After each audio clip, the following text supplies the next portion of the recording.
ಅವ್ರು door steps ಗೆ ಕೊಡ್ತಾ ಇದ್ದೀರಾ ಅಥವಾ ಹಳ್ಳಿಗೆ ಬಂದು ವ್ಯಾಕ್ಸಿನೇಷನ್ಸ್ ಕೊಡುವಂತದ್ರಲ್ಲಿ ಎಷ್ಟು ಅಚೀವ್ ಆಗಿದ್ದೀರಾ? ನಂಬಿಕೆ ಬರ್ಬೇಕ್ರಿ. ನಂಬಿಕೆ ಬರ್ದೆ ಆದ್ರೆ ಯಾರು ನಮ್ಮನ್ನ ನಂಬಿಕೆ ಬರೋ ತರ ನೀವು ಕೆಲಸ ಮಾಡ್ಬೇಕು ಅಂತಂದ್ರೆ ಇನ್ ಸ್ವಲ್ಪ ಬದಲಾವಣೆ ಬೇಕು. ಕಾರ್ಯವೈಖರಿಯಲ್ಲಿ ಸ್ವಲ್ಪ ಬದಲಾವಣೆ ಬೇಕು. ಬಹಳ ವರ್ಷಗಳ ಕನಸಾಗಿತ್ತು. ಇಲಾಖೆಗಳನ್ನೆಲ್ಲ ನನ್ ಕ್ಷೇತ್ರದ ಗಡಿ ಭಾಗದ ಕ್ಷೇತ್ರ ಎಲ್ಲಾ ಇಲಾಖೆನೂ ನನ್ ಕ್ಷೇತ್ರದಲ್ಲಿ ಕರ್ಕೊಂಡ್ ಬರ್ಬೇಕು. ಎಲ್ಲ ಆಫೀಸರ್ಸ್ ಅವೈಲೇಬಲ್ ಇರ್ಬೇಕು. ನಮ್ ರೈತರಿಗಾಗಿರ್ಬೋದು, ಈ ಭಾಗದಲ್ಲಿರೋ ಬಡವ್ರಿಗಾಗಿರ್ಬೋದು, ಅವರು ಯಾವ್ಯಾವ ಸಮಸ್ಯೆ ಬಂದ್ರೆ ಆ ಸಮಸ್ಯೆಗೆ ಸ್ಪರ್ಶಿಸುವಂತ ಅಧಿಕಾರಿಗಳನ್ನೇ ಇಲ್ಲಿ ಕರ್ಕೊಂಡ್ ಬರ್ಬೇಕು ಅನ್ನುವಂತ ಕನಸು ದೂರದೃಷ್ಟಿ ನಂದಾಗಿತ್ತು. ಅದು ಒಂದೇ ಸ್ವಾರ್ಥ ನಂದಿದ್ದಿದ್ದು. ನನ್ ಸ್ವಾರ್ಥ ಏನಂದ್ರೆ ನನ್ ಕ್ಷೇತ್ರ ಒಂದ್ ಗಡಿ ಭಾಗ. ಇಲ್ಲಿನ ಸಮಸ್ಯೆಗಳು ಬಂದ್ರೆ ಅವ್ರು ದೂರ ಕೋಲಾರ ಹುಡ್ಕೊಂಡು ಹೋಗ್ಬೇಕು.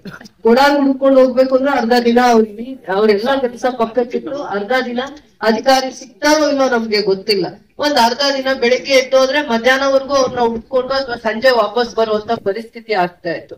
ಅಂತ ಪರಿಸ್ಥಿತಿ ಈ ಭಾಗದ ರೈತರಿಗೆ ಅಥವಾ ನನ್ನ ಕ್ಷೇತ್ರದ ರೈತರಿಗೆ ಬರಬಾರ್ದು ಅನ್ನುವಂತ ದೂರದೃಷ್ಟಿಯಿಂದ ಎಲ್ಲಾ ಇಲಾಖೆಗಳಿಗೆ ಜಾಗ ಕೊಟ್ಟು ಅನುದಾನ ಕೊಟ್ಟಾಗ ಅನುದಾನ ಸಾಕಾಗತ್ತಾ? ಈಗ ಅನುದಾನ ಸಾಕ 50 ಲಕ್ಷದಲ್ಲಿ ಕಟ್ಬೋದಾ ನೀವು?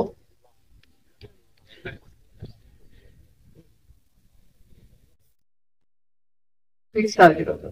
ಅದಾದ್ಮೇಲೆ ಹಾಸ್ಪಿಟಲ್ ಪಕ್ಕದಲ್ಲಿ ಮಾಡ್ಕೊಳ್ಳೋದಕ್ಕೆ ಬೇರೆ ಅನುದಾನ ಕೊಡಿ ನೀವು. ಬೇರೆ ಅನುದಾನ ತರೋದಕ್ಕೆ ದಾರಿ ಹೇಳಿ, ನಾನ್ ತರ್ತೀನಿ. ನಿಮ್ಮ ಆಫೀಸ್ 50 ಲಕ್ಷನೇ ಸಾಕು. ಮತ್ತೆ ಇಲ್ಲಿ ಹಾಸ್ಪಿಟಲ್ ಆಗ್ಬೇಕು ಈ ಭಾಗದಲ್ಲಿ.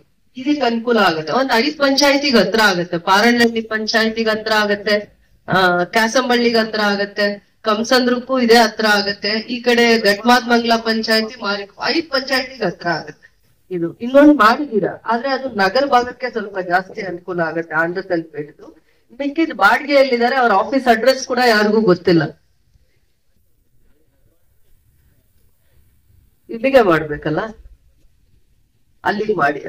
ಅದು ಅಲ್ಲಿಗೆ ಶಿಫ್ಟ್ ಮಾಡಿ ಇಲ್ಲಿಗೆ ಆಫೀಸ್ ಇದ್ರೆ ಬಹಳ ಚೆನ್ನಾಗಿ ಉಪಯೋಗ ಮಾಡ್ಕೊಂತಾರೆ. ಆಫೀಸ್ ಜೊತೆಯಲ್ಲಿ ನೀವು ಒಂದು ಪಶು ವೈದ್ಯ ಚಿಕಿತ್ಸಾಲಯ ಒಂದ್ ಮಾಡಿ, ಅದು ಕೂಡ ತುಂಬಾ ಅನುಕೂಲ ಆಗುತ್ತೆ ಈ ಭಾಗದ ಜನಕ್ಕೆ. ಇನ್ನೇನ್ ಸಮಸ್ಯೆಗಳಿದ್ರು ನೀವು ರೈತರಿಗೆ ಎಷ್ಟು ಹತ್ರ ಆಗ್ತಿರೋ ಸಮಸ್ಯೆಗಳಿಗೆ ಸ್ಪಂದಿಸಕ್ ಅವಕಾಶ ಆಗುತ್ತೆ. ಸಮಸ್ಯೆನೇ ಗೊತ್ತಾಗದೆ ಇದ್ರೆ ನಾವು ಸ್ಪಂದಿಸಕ್ ಆಗಲ್ಲ.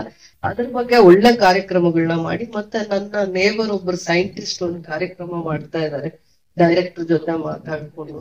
ನಿಮ್ ಜೊತೆ ಕಾಂಟ್ಯಾಕ್ಟ್ ಅಲ್ಲಿ ಇದಾರೆ ಅನ್ಸುತ್ತೆ. ಆ ಕಾರ್ಯಕ್ರಮ ಕೂಡ ನಾವು ಕ್ಯಾಸಬಳ್ಳಿ ಅಂದ್ರೆ ಬೇತ್ಮಂಗ್ಲ ಹೋಗ್ಲಿಯಲ್ಲಿ ಮಾಡೋಣ.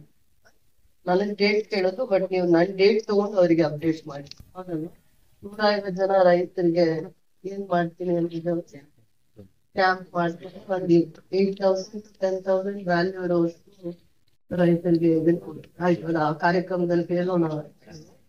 ಸೈಂಟಿಸ್ಟ್ ಮತ್ತೆ ರಿಸರ್ಚ್ ಅಲ್ಲಿ ಇದ್ದಾರೆ, ಅವರಿಗೆ ಇರುವಂತ CSR ಫಂಡ್ ಅಲ್ಲಿ ನನ್ನ ಕ್ಷೇತ್ರಕ್ಕೆ ಮಾಡ್ತೀನಿ. ಆಯ್ತಾ, ನಾನ್ ಡೇಟ್ ತಗೊಂಡೇ ಕೊಡಿ. ರೈತರು ಎಷ್ಟು ಸಮಸ್ಯೆಗಳನ್ನ ನೀವು ಬಗೆಹರಿಸ್ತೀರಾ ಅರ್ಥ ಮಾಡ್ಕೊಳ್ಳಿ. ಇವತ್ತು ಅವರು ರೈತರು ಅವ್ರ ಕಾಲ್ ಮೇಲೆ ನಿಂತ್ಕೊಂಡ್ರೆ ಇಡೀ ದೇಶನ ಪೋಷಣೆ ಮಾಡ್ತಾರೆ, ಸಾಕ್ತಾರೆ. ನಾನ್ ಕೆಲ್ಸಕ್ಕೆ ಹೋಗ್ಬೋದು, ನೀವ್ ಕೆಲ್ಸಕ್ಕೆ ಹೋಗ್ಬೋದು, ಆದ್ರೆ ನಮ್ ಹೊಟ್ಟೆ ತುಂಬಿಸೋದು ರೈತರು.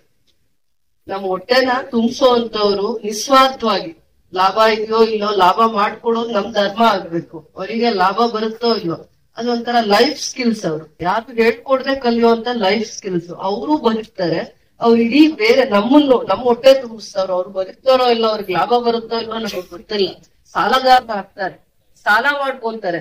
ಕೃಷಿನ ಮತ್ತೆ ಇದನ್ನ ಪಶು ಸಂಗೋಪನೆ ಏನಿರುತ್ತೆ, ಡೈರಿ ಫಾರ್ಮಿಂಗ್ ನ ಲಾಭದಾಯಕವಾಗಿ ಮಾಡುವಂತ, ಅದು ಪ್ರತಿಯೊಂದು ಕುಟುಂಬನ ಪೋಷಣೆ ಮಾಡುವಂತ ಲೈಫ್ ಸ್ಕಿಲ್ಸ್ ನ ಹೇಳ್ಕೊಡುವಂತ ಇಲಾಖೆ ಆಗ್ಬೇಕು. ಅವ್ರಿಗೆ ಖುಷಿ ಆಗ್ಬೇಕು, ಸಮಾಧಾನ ಆಗ್ಬೇಕು, ತೃಪ್ತಿ ಆಗ್ಬೇಕು. ನಮ್ಮ ಹೊಟ್ಟೆ ತುಂಬಿಸ್ತಾರೆ ಅಂತ ನಾವು ತೃಪ್ತಿ ಆಗುದು, ಅವ್ರ ಜೀವನ ಹೇಗಿದೆ, ಅವ್ರ ಲೈಫ್ ಹೇಗಿದೆ, ಅವ್ರಿಗೆ ಏನ್ ಚಾಲೆಂಜಸ್ ಇದೆ, ಕಷ್ಟ ಸುಖ ಏನಿದೆ ಅಂತ ಮರಿಬಾರ್ದು. ನಾವು ಅದನ್ನ ನಾವು ಕಲಿಬೇಕು. ಅಂದ್ರೆ ನನಗೆ ಅವೇರ್ನೆಸ್ ಬಗ್ಗೆ, ನಿಮ್ ಕಾರ್ಯಕ್ರಮದ ಬಗ್ಗೆ ನನಗೆ ಹೆಚ್ಚಿನ ಮಾಹಿತಿ ಇಲ್ಲ. ನಿಮ್ ಇಲಾಖೆ ಅಧಿಕಾರಿಗಳು ಕೇಳಿ ನನ್ನೇ ಗುಡಿಸ್ಕೊಂಡು ಪ್ರತಿ 3 ತಿಂಗಳಿಗೊಂದ್ಸತಿ, 1 ತಿಂಗಳಿಗೊಂದ್ಸತಿ, ಎವ್ರಿ 3 months, ಎವ್ರಿ 5 months ಒಂದು ಒಳ್ಳೆ ಕಾರ್ಯಕ್ರಮ ಹೋಗ್ಲಿ ಹಂತದಲ್ಲಿ ಮಾಡ್ಲಿಕ್ಕೆ ಹೇಳಿ, ಮಾರ್ಗದರ್ಶನ ಕೊಡಿ. ನಾನ್ ಕೂಡ ಅವ್ರ ಜೊತೆ ಇರ್ತೀನಿ. ರೈತರಿಗೆ ಮತ್ತೆ ಪಶು ಸಂಗೋಪನೆ ಮಾಡುವಂತ ನನ್ನ ಕ್ಷೇತ್ರದಲ್ಲಿ ಬಹಳ ಜನ ಇದ್ದಾರೆ, ಅದ್ರ ಮೇಲೆ ಅವಲಂಬಿತರಾಗಿರುವಂತವ್ರು ಬಹಳ ಜನ ಇದ್ದಾರೆ. ಅಂತ ಅವ್ರ ಬದುಕನ್ನ ಇನ್ನೂ ಸ್ವಲ್ಪ ಗಟ್ಟಿಯಾಗಿ ಸುಧಾರಿಸ್ಕೊಳ್ಲಿಕ್ಕೆ ನಾವು ಸಹಾಯ ಮಾಡುವಂತ ಏನೇ ಕಾರ್ಯಕ್ರಮಗಳಿದ್ರು ನಾನ್ ನಿಮ್ ಜೊತೆ ಸಮಯನೂ ಕೊಡ್ತೀನಿ, ನಿಮ್ ಜೊತೆ ಸೇರಿ ಕೆಲಸನೂ ಮಾಡ್ತೀನಿ ಅಂತ ಈ ದಿನ ಇಷ್ಟಕ್ಕೆ ನಾನು ನನ್ನ ಮಾತನ್ನ ಸೀಮಿತ ಮಾಡ್ಕೊಂಡು, ಈ ಇಲಾಖೆ ಅವಶ್ಯಕತೆ ಇತ್ತು, ಬಂದಿದೆ. ಇಡೀ ಸ್ಟೇಟ್ ಅಲ್ಲಿ ಟೆಂಡರ್ ಮಾಡಿರುವಂತವ್ರು ಇವತ್ತು ಬಂದಿದ್ದಾರೆ. 30ರಿಂದ 50 ಅವರೊಬ್ಬರಿಗೆ ಆಗಿದೆ ಇಡೀ ಸ್ಟೇಟ್. ನವಾಜ್ ಅಂತ ಸ್ಟೇಟ್ ವೈಸ್ ಹೇಗೆ ಈಗ ಇಂದಿರಾ ಕ್ಯಾಂಟೀನ್ಸ್ ಇಡೀ ಸ್ಟೇಟ್ ಅಲ್ಲಿ ಆಗಿದೆ, ಆತರ ಇದು ಕೂಡ ಈ ಇಲಾಖೆ ಡಿಪಾರ್ಟ್ಮೆಂಟ್. ಯೂಶಲಿ ನಾವೆಲ್ಲ ಡಿಪಾರ್ಟ್ಮೆಂಟ್ ಬಿಲ್ಡಿಂಗ್ಸ್ ಕಟ್ಟೋವಾಗ PWD ಥ್ರೂ ಮಾಡ್ತಾ ಇದ್ವಿ. ಏನೋ ವಿಶೇಷವಾಗಿ ಕ್ವಾಲಿಟಿ ವರ್ಕ್ ಮಾಡ್ಬೇಕು. ಯಾಕಂದ್ರೆ ನೀವು ಪರಿಚಯ ಆಗದೆ ಅಂತ ಹೇಳ್ತಾ ಇದೀನಿ. ಕ್ವಾಲಿಟಿ ವರ್ಕ್ ಮಾಡಿ ಬಿಲ್ಡಿಂಗ್ ಇನ್ ಟೈಮ್ ಎಷ್ಟು ದಿನದಲ್ಲಿ ಕಂಪ್ಲೀಟ್ ಮಾಡಕ್ಕಾಗ್ತದೆ. ಜೂನ್ ಒಳಗಡೆ ನಾವ್ ಇನಾಗ್ರೇಷನ್ ಮಿನಿಸ್ಟರ್ ಕರಿಬೋದಲ್ವಾ? ನಮ್ ಇಒ ಅವ್ರು ಹೇಳ್ತಾ ಇದಾರೆ ನರೇಗಾ ಅಲ್ಲಿ ನಾನು ಕಾಂಪೌಂಡ್ ಕೂಡ ಮಾಡ್ಕೊಡ್ತಾ ಇದ್ದೀನಿ ಅಂತ. ಅವ್ರಿಗೆ ಮತ್ತೆ ಧನ್ಯವಾದಗಳನ್ನ. ಇವೆಲ್ಲಾನು ಕೂಡ ರೈತರಿಗೆ ಅಥವಾ ಪಶು ಸಂಗೋಪನೆಯಲ್ಲಿ ಯಾರು ತಮ್ಮ ಜೀವನನ ಮುಡುಪಾಗಿ ಕಲ್ತಾರೆ ಅವರಿಗೆ ಮಾಡುವಂತ ಸೇವೆ ಅಂತ ಹೇಳ್ಕೊಂಡು